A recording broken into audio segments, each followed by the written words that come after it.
How the bloody hell are you? Welcome back to another episode. And today, excuse my hairy arm, is a beautiful Hercus Milling Machine Vice. So I'm pretty keen to get stuck into this one. Obviously I mentioned in a previous one about this sticker is a bit trash. So I've already pre-made those at work so I can shove that straight on later on. I'll try my best to save this Australian made sticker, but if you can't tell that it's made well, it is. It's a rip snorter. So you can see all the graduations there. That would obviously rotate around full 360 degrees, and extremely handy. It's quite small. I haven't actually measured the jaw width, but I might do that later and let you know. But possible 150. I did notice some damage on this one inconveniently. So, oh fuck, my bad. At the back here, we have a nasty little crack, so I'll have to braze that sucker up. So that'll be done. What's good to know about these vices is that if there's any slop that happens from where you got your jibs, just like you do on any of the other Hercuses, and Hercus is a fantastic machine company. I don't think they're as prolific as they used to be, but I've got a Hercus lathe and I love it. I'm a bit of a Hercus fanboy myself. They started around in the war, and World War II, and then they kicked off making a whole heap of machines and things for the war effort. You know, power hacksaws and 9-inch swing lathes, and then they went on to making a whole range of other things, milling machines and stuff like that. But that's the washing machine done, if you didn't know. But think of them as the 9-inch South Bends of Australia. Yep, that's how I'd put it. And yeah, they're good machines. So let's get stuck into this.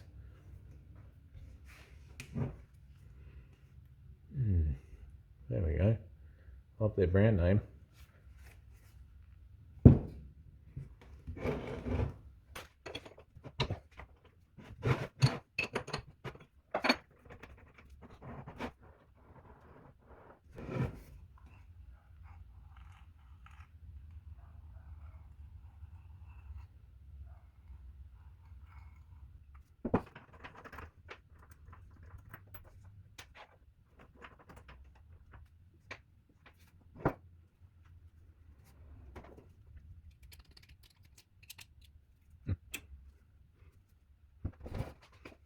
Deal.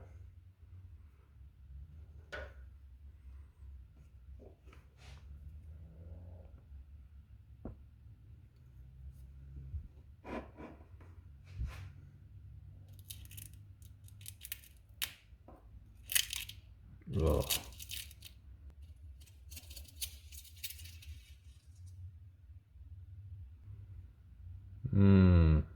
Delish. Line him up.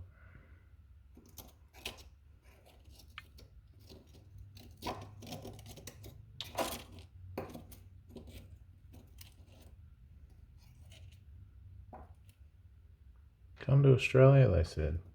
Have a bug in your vice, they said. Bloody pelicans.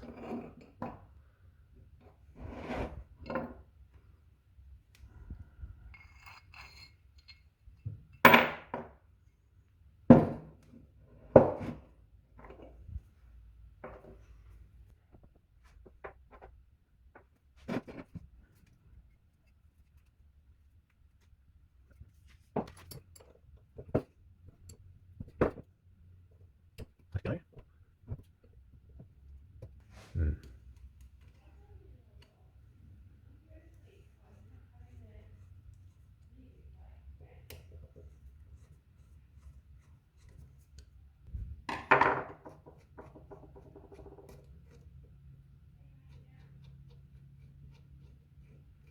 These should just be grub screws.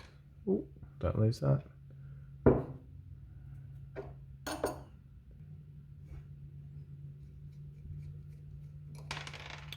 Crossed.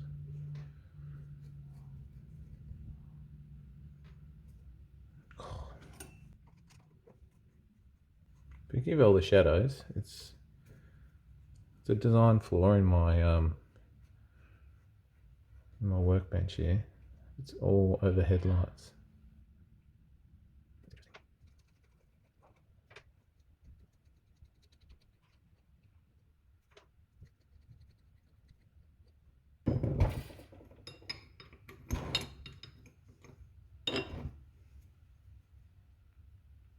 Still got oil on it. I'll be stuffed. It doesn't look too bad.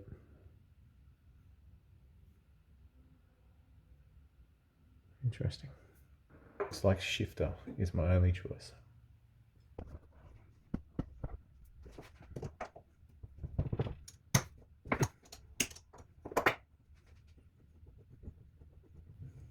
Oh no. Sad face.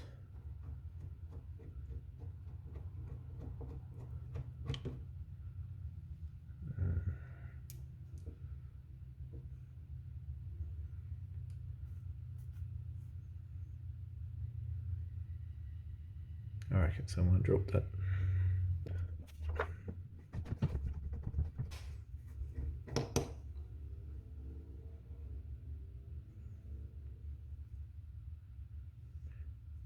Pretty as a picture.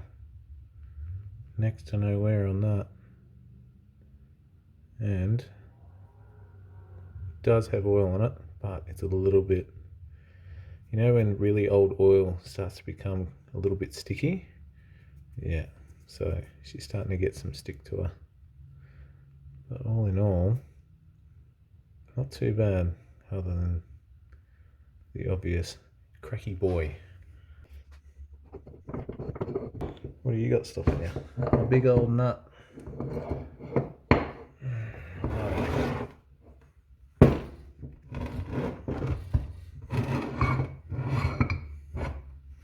Guess I'll have to take the jaws off.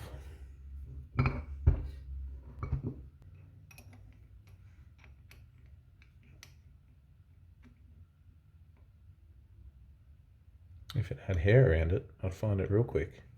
Or so the saying goes.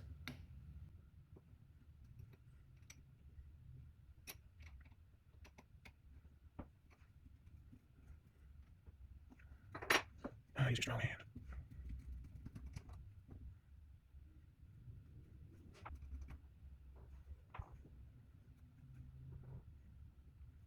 That's sticky oil. Still got the original plate there. That's good.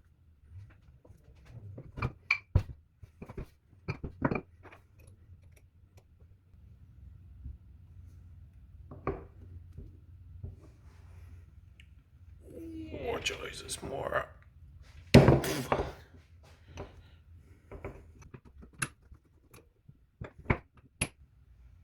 Well, there it is.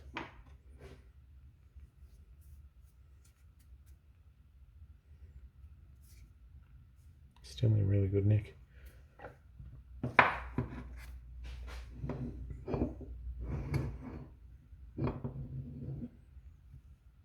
Expecting a lot more wear than that. No, she's still in really good condition. Hardly seen any use. That's fantastic.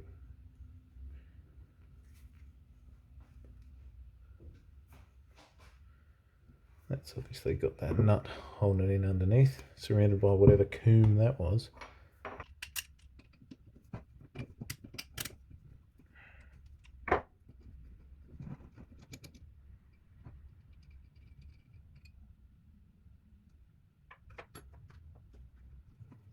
Nice gold.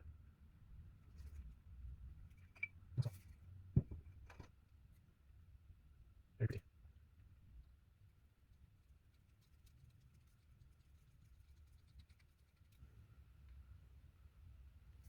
Can you hear that?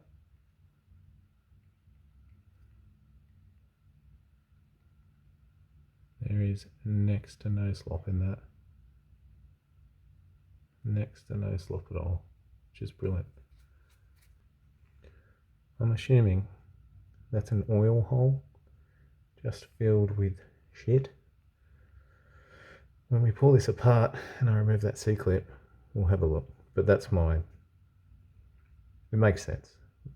Hercus and I assume South Bends, and I'm no expert on South Bends, but I assume that's a oil hole, as was the going way of doing things, and the way things should stay, in my opinion. Anyway, I'll get into it.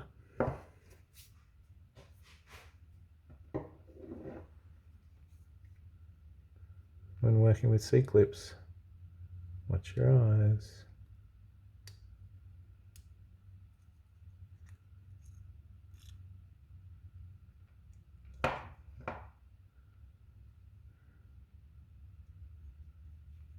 It's interesting. So they used a split nut to hold it together. I see this in some weapon systems. They use a split nut to hold it on. Just makes for easy assembly and disassembly. So take one half off, take the other half. There's our two halves. The C-clip holds them on there, and then you've got something that stops this from going that way. Smart. Ooh. A little bit tight around there. That should. Ooh, fuck. Should come out just like that. And yeah, if we see in there, lovely little hole, conveniently lined up to our one filled with comb. So I'll pop the dirt and shit out of that, and that'll be good to go. And that is very pretty. Good bit of machining, that. Love it. This is her, all in bits. So starting from the top left, we have our nuts, washers, bug, cocoon, minky fucking thing, some little T-nuts, moving along to our jib, little set screws and lock nuts. Moving down from, well, right down to the right, and then we're going to cruise back to the left. We have our jaws, the brass nut, which is in immaculate condition, the nut, the actual bolt, not nut, that holds her in. And we have the fixed jaw, moving into our two split nuts, the C-clips, the spindle, and my poor old broken, I guess you'd call that mount, support. Anyway, that's it. Not a lot to it, but I'll tell you what, it's made really well. And other than that bug, which took me by surprise, nearly hit the roof, it's good to see that one of my tools is actually not pure garbage. So happy to keep hooking in.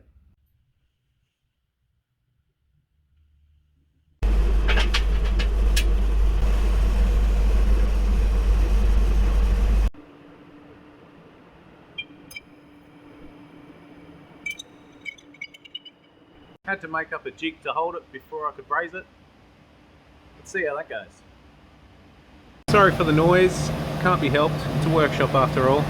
I'm just trying to see that little trepanned surface there back into my post-brazed piece. So,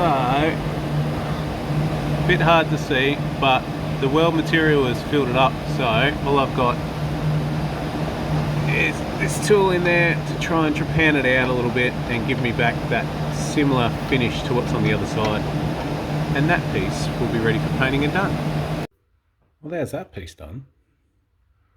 So, I mentioned that I sanded / lapped that fairly flat. There's obviously some grooves in here that are far too deep.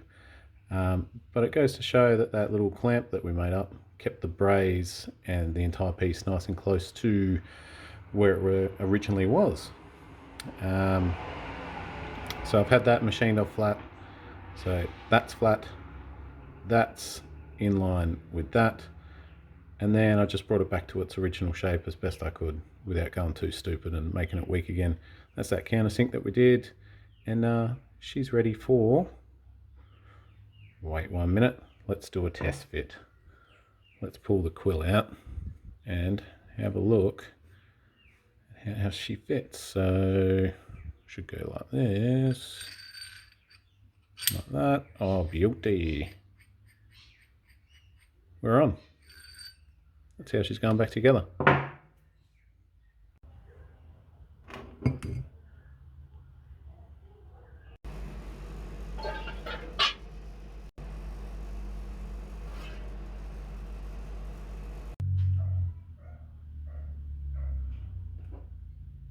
Well, that's this piece done.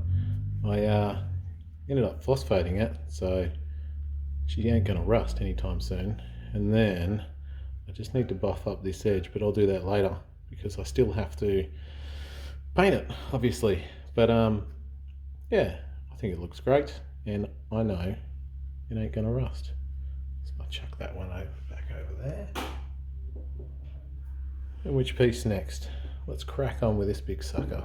Why not?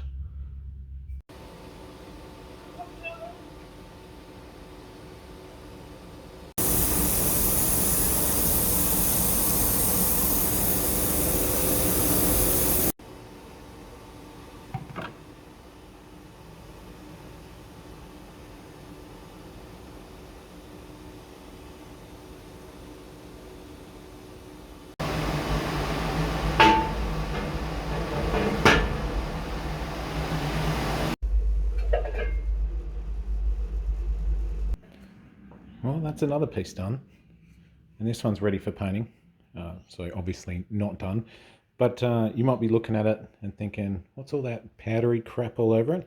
And that, you can just wipe it away. It's well, it's something to do with the chemicals, and everything I read about phosphating, it mentions just wipe it away, and you can paint straight over the top of phosphate, which is brilliant, especially this manganese phosphate. It does a great job. Yeah, so I'll place this one down and we'll move on to the next, which will be this one. So we'll see if we can save that sticker. Not this one, remade that one, but this one here. So let's see if we can pick it off.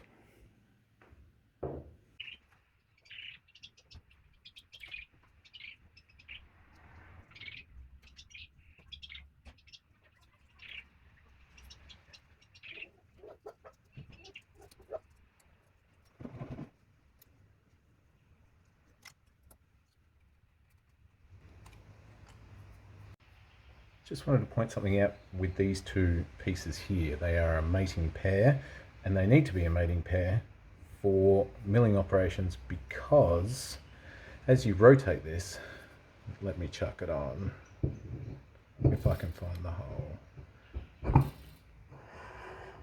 As you rotate it, if this isn't flat and it's canted ever so slightly, your piece no longer will be on the same plane as it used to be, and obviously that makes milling operations more difficult. There's still going to be slight changes when you tighten the bolts down.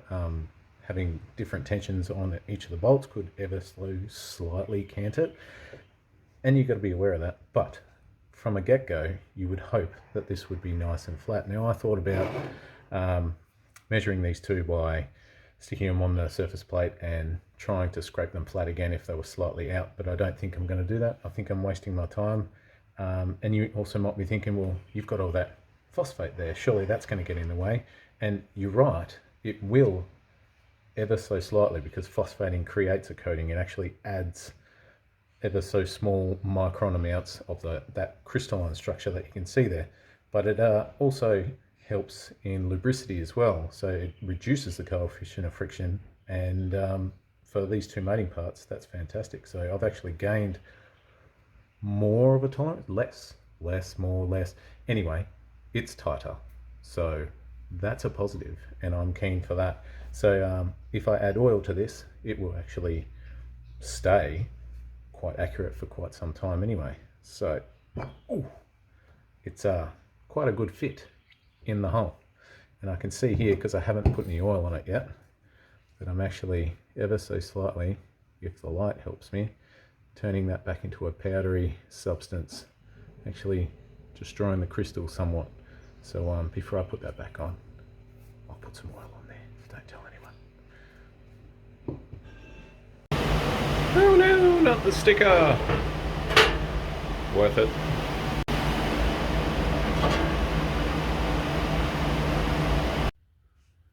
Well, that's her all phosphated as well, and I reckon she's looking mighty fine. But next point of call is taking these 3 bits in, taping them all up and giving them a nice paint. So I've got this really cool green at work, and I'm going to borrow it and not return it, which is what you do with paint, right? And yeah, we'll see how it turns out. But I'm keen for that green to be pretty close to the original Hercus green, so we'll see how that goes.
Well, that's it. I think she turned out fantastic. So the Hercus Milling Vice is tickety-boo, and I should be able to keep onto her for a long period of time.